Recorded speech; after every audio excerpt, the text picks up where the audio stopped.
this is Jack from the Tigers of Pan Tang, and you're going to be watching me on Loud TV. Keep rocking!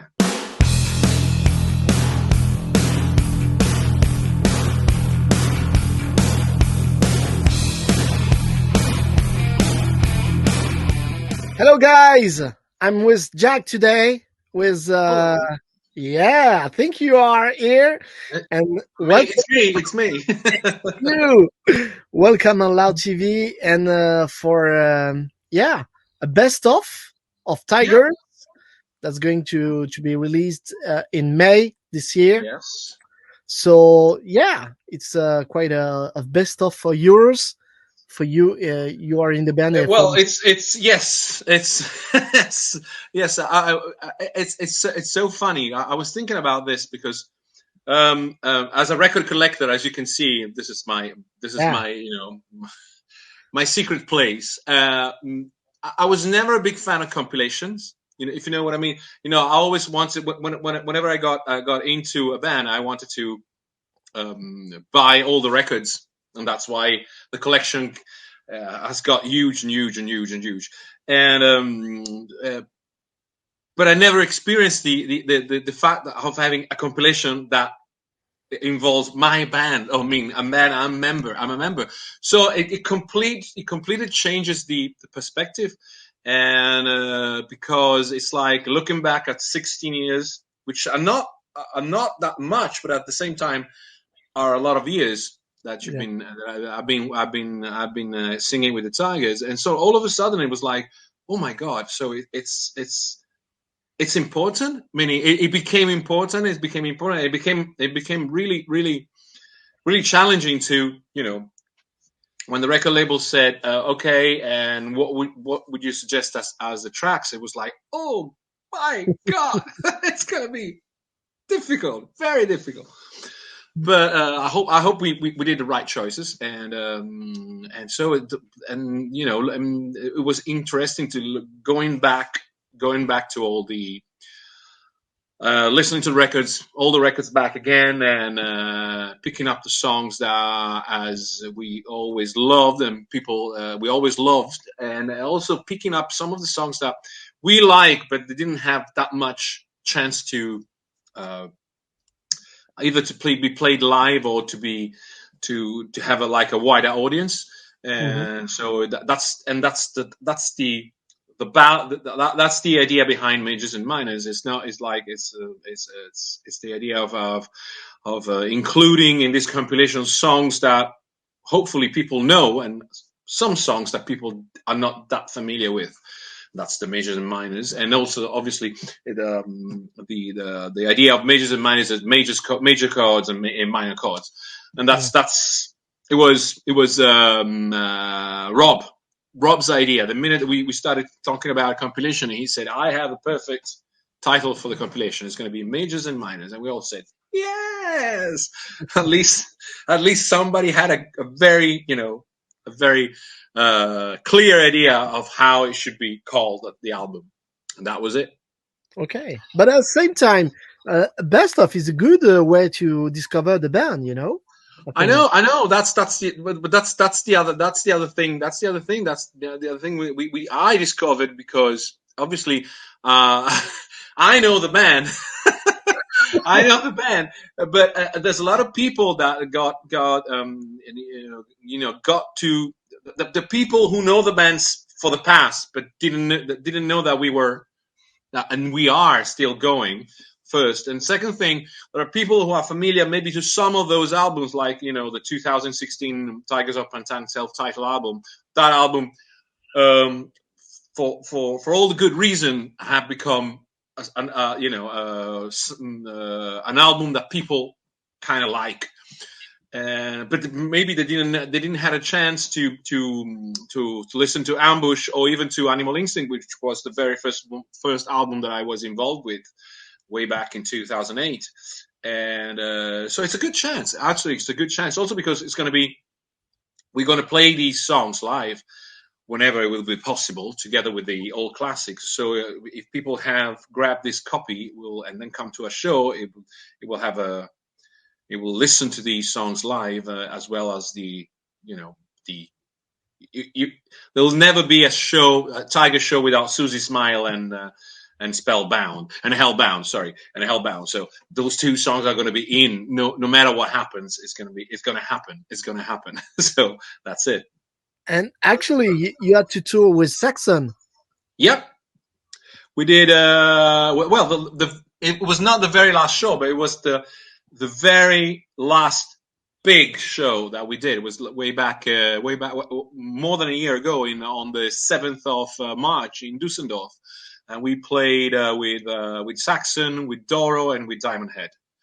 And then we did and that was a Saturday. Then on Sunday we played in a venue in Belgium, and that was the last time I saw my friends from Tigers, because I got back to Italy, and there was a strange feeling when we got to the airport. Everybody, we had to have the temperature test and everything, and I managed to get back home, and by lunchtime it was announced by the Italian government that we were in complete lockdown, and that was for 3 months.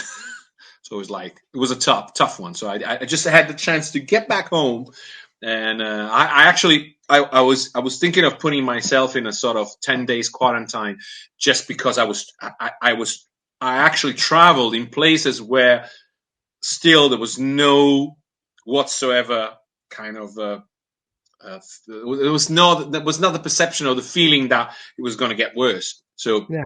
I was the concerned one. It was very funny because I was the one who said, let's do the meet and greet. I was going, are we sure we're going to do a meet and greet? Are we sure this thing going on, the COVID and things like that? Shut up. It's just the flu. Don't be silly. Nothing will happen. Okay. I'll start. Okay. I mean, if it's just me, I'm fine. Majority wins. I'll stay. And then after 3 days, it was like, is big shit. You know what I mean? It's a nightmare.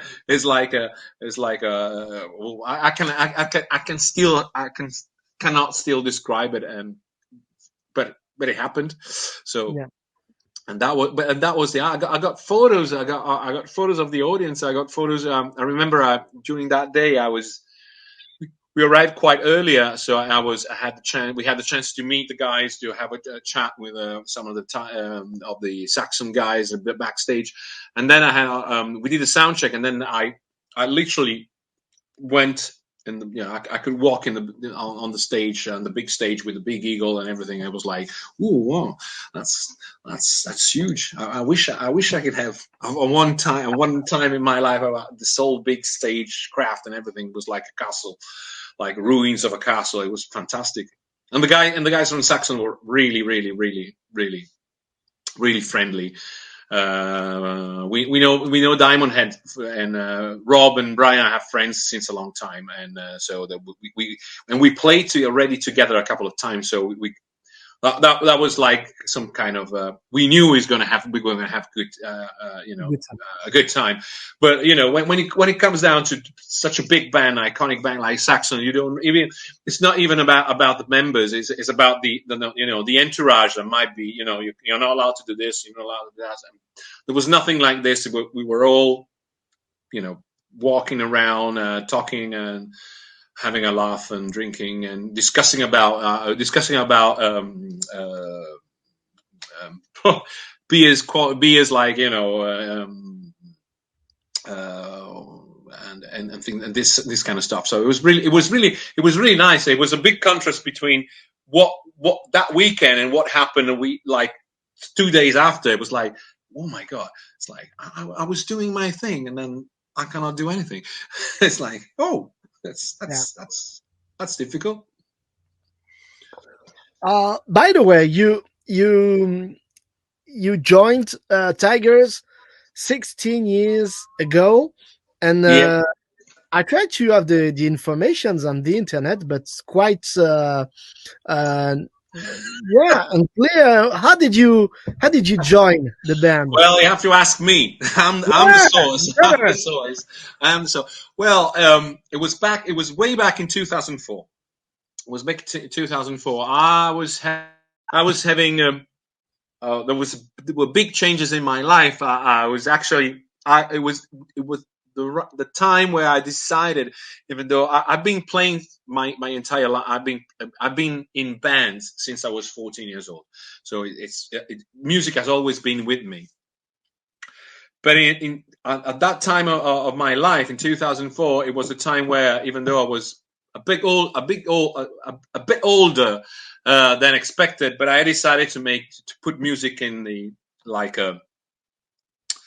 as my main occupation. So I was doing part-time job in order to play live, and I was playing in different bands and cover bands and trying to make a living out of music.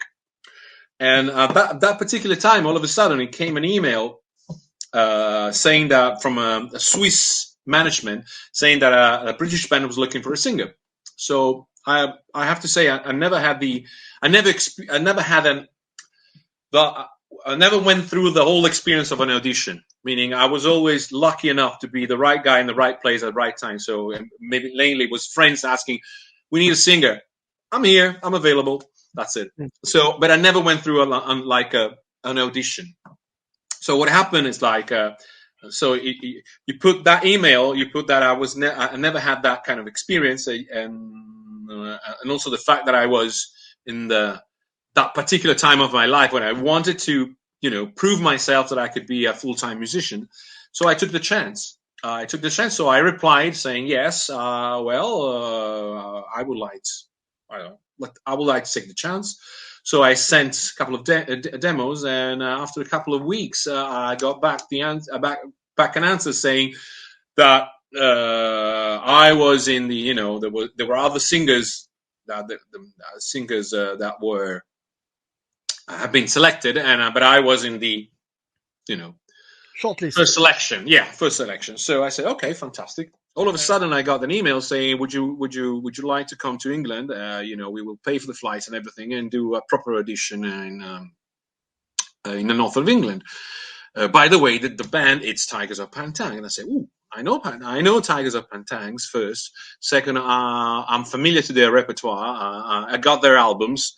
And I know some of their songs, meaning I never sang Tigers before I met them, but I knew the songs because I liked them, and so I took the chance, and so I took the plane, flew, and I did that was the 4th of November of 2004. I did the audition in Darlington, which is a small town in north of England, which is well known if you're a rock fan because it's where David Coverdale took the train to get to London to do the audition for Deep Purple. So even that, when I realized that I was in Darlington and I was doing the other way around, something that such a huge legend like David Coverdale had done way back in the 70s, I said, this must be this. I don't believe in coincidence, but this must be a sign. Something's going to happen. It's not going to be a joke. Something's going to happen. And I did I did the audition, and the first song I played was "Take It." I will remember this forever in my life. It was "Take It," so it was a big relief because I knew that song, and I knew that I could do my best out of it. And because it was exactly the kind of songs that fit with my voice, and also I felt comfortable with "Take It," and that was it. I did "Take It," and then I did another couple of songs, and I got the job. That was it. And actually, they were more enthusiastic than me because they say, "You're in the band. We're going to do a tour, this and that," and I say, hold it. Wait a minute. Let's before announcing everything, let's check. Let's do some gigs and see if we get along, because it doesn't matter if we have to check if we get along, like as persons, characters, and not only musically. And there was supposed to be a tour right immediately after I joined, in December, January between 2004 and 2005, but that didn't happen. So actually, my very first gig was in late January at one of the Butlins in England, and it was a hard for me. I was so nervous. It was so because it was a big stage. It was, it was like, and I realized after that it was actually they were also nervous because it was a long time they didn't play, so we were all nervous. So we didn't. It wasn't definitely wasn't the best gig of Tigers ever. But from that moment on, that was the first one, and that was things got better and better. The more we played together, the more we got to know together and everything. And but it took some time because it was 2005, and I guess until 2007, we didn't have that much chance to play or that much chance to get to know each other, to stay and for me to stay in England and for them to come to Italy or anything. Then from 2007, when we changed our manager, we got our manager, which is not the one we have now, but things drastically changed because we started having a plan. Like you say, we have to do these gigs. We have to do. There was like a more. There was a goal. There was a goal to keep to bring back Tigers into into their. Into the music business properly. So we regular tour, and so we started recording an EP. Then we got the record deal, and then we started doing the Tiger session and things like that. So that was real the beginning. So it was like around 2008 that we really started moving forward, and that was it. Since then, we never stopped. We never stopped, and lineup changes, but no matter what. We are here, and every 2 years and a half we have a new record, which is great. Yeah. It's not too bad. It's not too bad. It's not too bad. And the last one is really, really good, and very good. Thank you. Yeah. It's a shame. It's a shame that we did just a few gigs because we were in 2020. We were supposed to be going to Australia. We were supposed to go to Mexico. We were supposed to be doing some gigs in April and May in Germany, France, Holland, and everything. And obviously, boom, pandemic, nothing. Yeah.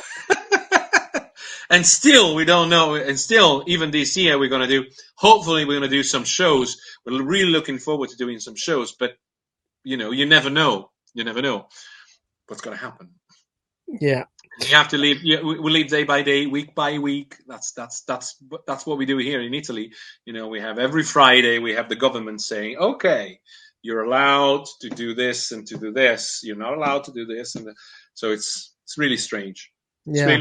It's a bit frustrating because for a musician, it's very important to plan and to get and because there's a lot of also hard work in also in promoting the tour and doing everything right for and to have people come more than ever to let people know that there's a show on that day with Tigers and a support act and things and you need to have plenty of time to promote it.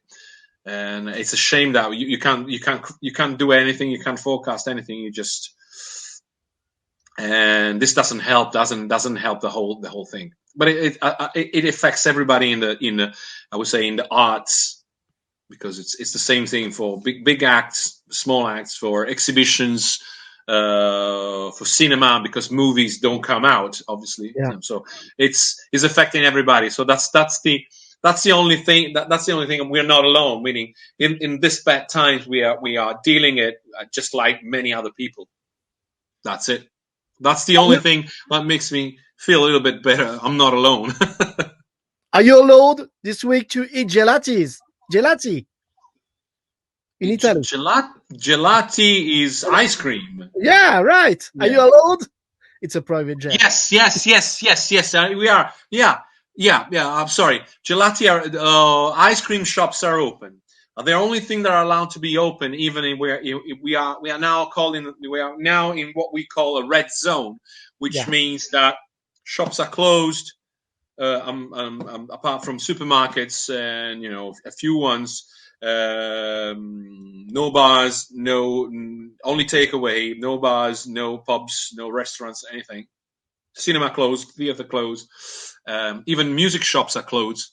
Don't ask me why. Even record stores are closed. I don't understand why, but they're closed. Yeah. and there is we are allowed to we are allowed to stay out until 10 o'clock at night, and then from 10 o'clock to 5 o'clock at night you are not allowed to be outside your premises, which is like Yeah. absurd. Anyhow, that's it. But we have ice cream. Yes, ice cream are open. Ice cream are open. Yeah, if you're an ice cream fan, you're allowed to have your ice cream, and you can walk and you can take off your mask because you're eating your Yeah. ice cream. Yes. What what are you the most proud of these 16 years in Tigers? The first thing is that I never expected. I'm still like I'm still surprised every time. It's whenever it comes to tigers, I'm always excited about tigers. So the positive vibe that there is in tigers never stopped. Even though we had, as I said, we had lineup changes. And when I joined the band, I was I was the last one and the youngest. Not anymore. I'm not the John for me, and I'm not even. Okay, can you hear me now? Yeah. Yeah, okay. It's I'm good. not even the youngest anymore. We are all apart from Rob. We're all in there's three of us that are in the 50s. Then Rob's is more than 50. Let's say that. And then the new guitar player, Francesco, is in his 40s, almost 40s. So I'm not the youngest anymore. I had more hair when I joined. I had definitely more hair, and my beard was not that great. Now it is.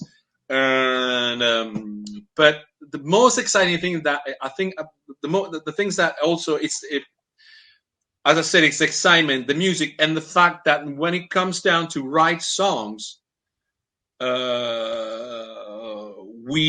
we're always no matter what we all even though we cannot see each other, obviously we have learned a way to to share music between us using technology, but there's always a chemistry. The minute that we start writing songs, there's bang, no matter if we see each other or not, there is like a complete we know exactly what we want to achieve, and that's something precious. I think that's something that sometimes not all the bands have. The other thing is that we are all involved in the writing process. It means that everybody has a role. Everybody has a role, and everybody knows that there will be a moment where his input in the song will arrive. So it might start from a Rob's riff. It might start from a melody of me writing a melody. It might start from Francesco songs now, from a Francesco riff.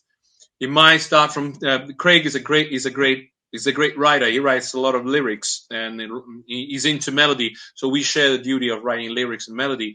And sometimes it's he that he is Rob's riff and start working on a song. And the minute we start working, we start bouncing ideas.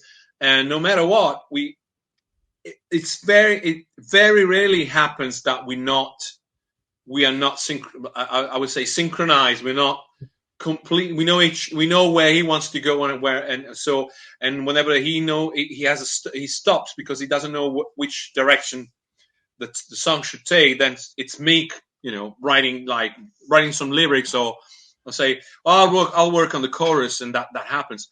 And it's something really, really, really. Now that I have experience, it's something that you cannot.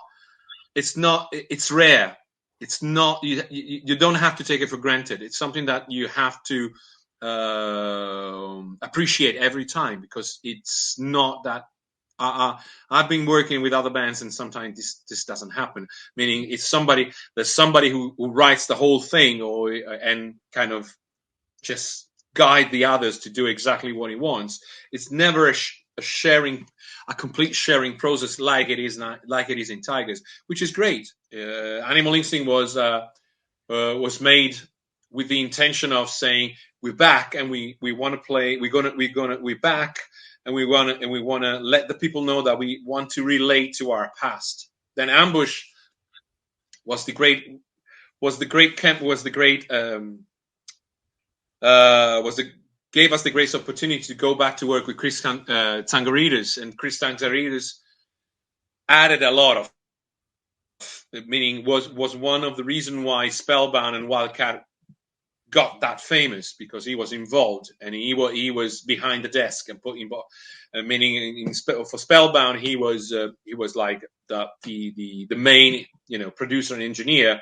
In Wildcat he was a second engineer. So he was there. So and when we started talking about working together with him, he said, I always felt guilty because I didn't produce Crazy Nights. I wanted to produce Crazy Nights, but the record label kind of preferred another producer. Mm-hmm. So I think I haven't finished my job with TYGERS, and I want to do another album with TYGERS, because I want to do an album that, just like I wanted to do Crazy Nights, and that was Ambush. And for me, Ambush was a turning point, meaning working with Chris Tsangarides. I keep saying this every time. I wrote it in the liner notes, even in the record. That 3 weeks recording with him made me become a better singer. Made me completely aware of my potential and made me feel more confident in what I could achieve. And it was the first time I really felt at home in the studio. Before Ambush, I was never comfortable in the studio. I was like, I felt too much the pressure on it. And since I worked with Chris was one of the sweetest person, hard worker, sweetest person ever. And the other thing he has, whenever we were working on song, he had a vision. He knew already where the song, how the song should sound, so he he taught me how to have a vision. Taught me how to, when you record an album, when you have to record your parts, your vocal parts, obviously you have to think about the pitch, you have to think about the timing and everything, but you have to remember that you have to deliver a performance that you will be comfortable for your whole entire life. So whenever you listen back to this, you have to remember why you sang that song. What were what you wanted the people to hear when you were singing that song, these things he said, they really changed my approach when it comes down to recording. So sometimes it's not even about meaning the perfection, but it's more about delivery, feeling, how to let my feeling comes through in a way. So it was a great time. It was a fantastic time, really fantastic time for me. And I would not be able. Without Ambush, I would not be able to record the 2016 album or Ritual, because that was my turning point. So I'll never be enough thankful to Chris for what I learned in those just 3 weeks of my life. Yeah, and I know that Ritual is not so. It was released only 1 or 2 years ago, but you should have. Yes. You should have new material for a new album. Yes, absolutely. Meaning, yes.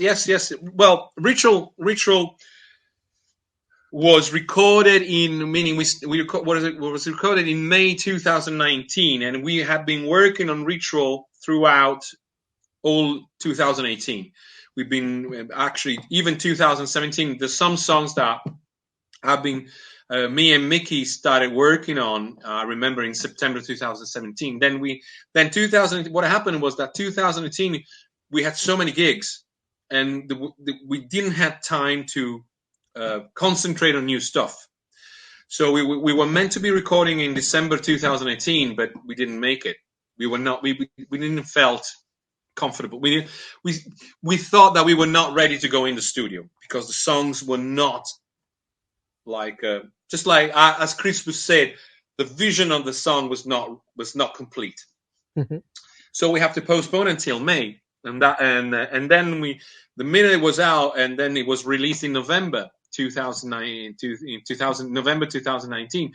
So we didn't have. It's a shame we didn't have the time enough to promote it, and that's what is one of the reasons why also we decided to include more songs from Ritual in the last compilation, because we think that people didn't have the complete chance to get to know that Yeah. album, even though it got fantastic reviews everywhere, but there was no time to promote it. People, so and for heavy metal audience like to go like to go to see the band live and like to hear the songs live. And so if that doesn't happen, that affects the exposure of the album, no matter what.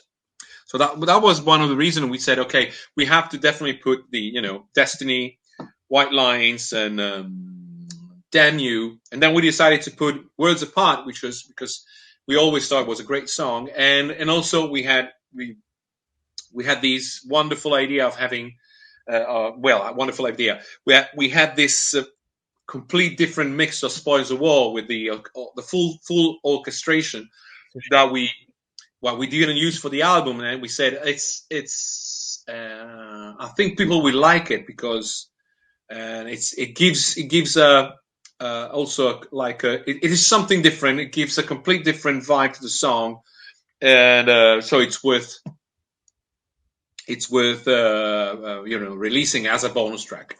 And also because Spoils of War it might be one of the songs that we want to play live, in the future. So that's the other it's another good reason. Let's take it, use it, let the people know about it.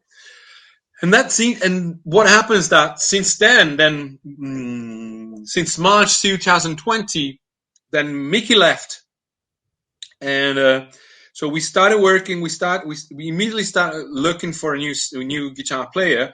We did we did auditions, like online auditions, and we got Francesco on board fairly quickly, because he was meaning when he sent the demo, we were all blown away. He really, there was no doubt. Everybody said it's him. We wanted let's with no disrespect with the other we had so many players and guitar players who did the audition, who sent material to us, and they were all good, but Francesco really surprised us all and kind of impressed us all for all the good reasons. And what happened is that since we were stuck, we could not play live, we could not do anything. We started from September of 2020. The minute he was officially in the band, we started bouncing back and forth material, new stuff. And Rob had been writing lots of riffs. That's meaning the fact that he couldn't even go to work kind of forced him to take his guitar and play and play and play. And he was really inspired. He had a lot of riffs going on, and me and Craig had some stuff also that we've been working on, and we started bouncing back and forth material, and we ended up within 3 months with more than 20 songs, which we were all like, yes, never happened to have so many songs. So definitely, we are now starting. We are starting the pre-production of a new album, and the idea is to release an EP at some point in 2000. An EP of with 3 songs, two new songs, and one cover of an old classic from Tigers that we never recorded live, and then hopefully 2022 we're going to have a new album out. So it's all good. It's all good. I'm really pleased with the new stuff. I'm really excited with the new stuff. Francesco we were blown away by his technique and everything, but he's a he's the kind of guitar player who is into the songs. He wants to write songs. He's a shredder. If you want, he can be a shredder. It can be he knows all the techniques possible, but he wants to write songs, and that's what we want to do. We want to write songs. We want to write riff-based songs and with catchy choruses. That's all we want to do. And he proved to be the right guy, also because he likes to write songs, and we have we proved to have a very special chemistry between us, that he understands Rob's riff. He knows the minute he hears a Rob's riff, he knows exactly what Rob's had in mind, and so he contributes to that. And at the same time, he proved to get along pretty well, and to be very open-minded to whatever we suggest. It's not the kind of player who just goes, "It's my song, it's my riff." It's more the kind of person who likes to share things, which again is a great bonus. It's like it had always been in Tigers, meaning this sharing, the fact that the writing process has to be a sharing process. It's not has to be just one person telling everybody what to do or how to do it. So that's it. That's it. So it's going to be the next 2 years are going to be quite busy for us, hopefully. Right. So you're going to hear a lot of things from Tigers. What about live? What about live? Well, we have a couple of festivals in 2021, if they're going to happen. We have a couple of shows. We have a show in a Stone Dead festival in England on the 28th of August. We have a couple of shows. We have a couple of festivals. One festival in Norway, and then another one in France, in Marseille, in September. Yeah, Marseille. One in Marseille, 17th of September, and then I don't remember. I think it was the first weekend of October. We have this festival in Norway, and then we have a couple of shows that might happen in Holland and Belgium, but again, we don't know. They're small, like a smaller festival. Yeah. But so far, these four are confirmed, and you can see the if you go to the festival pages, they are advertised, and Stone Dead is sold out and everything. But again, it's a big question mark, meaning it's going to happen, but still we don't know how that I leave in Italy, I'm going to get to England, what will be the rules, or what will be the requirements that we'll have to have. I haven't done my vaccine yet. So hopefully I will get it, because I'm a music teacher also. So being a teacher probably will allow me to do the vaccine. So hopefully, if I get the vaccine by April, I will be able to be by July completely vaccine, and so I can request my vaccine passport and visa and whatever, so that I can get there. But you don't know. Still, England hasn't meaning the fact that England is not more in the European community doesn't help. Meaning, because there's a lot of other difficulties for us, and also for the rest of the Tigers to come to Europe, because obviously there's no regulation, and there's also visas, and hopefully we'll get to the point where there'll be just one visa for whole Europe, instead of having otherwise different visa for every country, which will make impossible the touring. That's what all musicians say. It will be too expensive. It will be expensive for us. So I guess, for KISS or for, bigger production, to have everybody in the production with visa for every single country will be a cost that will not be. It will be too much, way too much. So again, we have to wait. Hopefully things will get sorted, and people will. So, but So far, this is the situation. We have festivals. We're looking forward. We will be very nervous. I guess we will be very nervous because we didn't play for a year and a half. So it's not just a festival. We will have to have a way to get to the country earlier to do some rehearsals Yeah. because we, meaning Francesco, never played with us, never ever, because obviously even the audition was done online, and we four didn't play together since a long time. So but again, it's challenging. I would never expect, in a way, it's going to be challenging because we're going to be excited like it's going to be like the first gig that you ever do in your life. So it's going to be fun.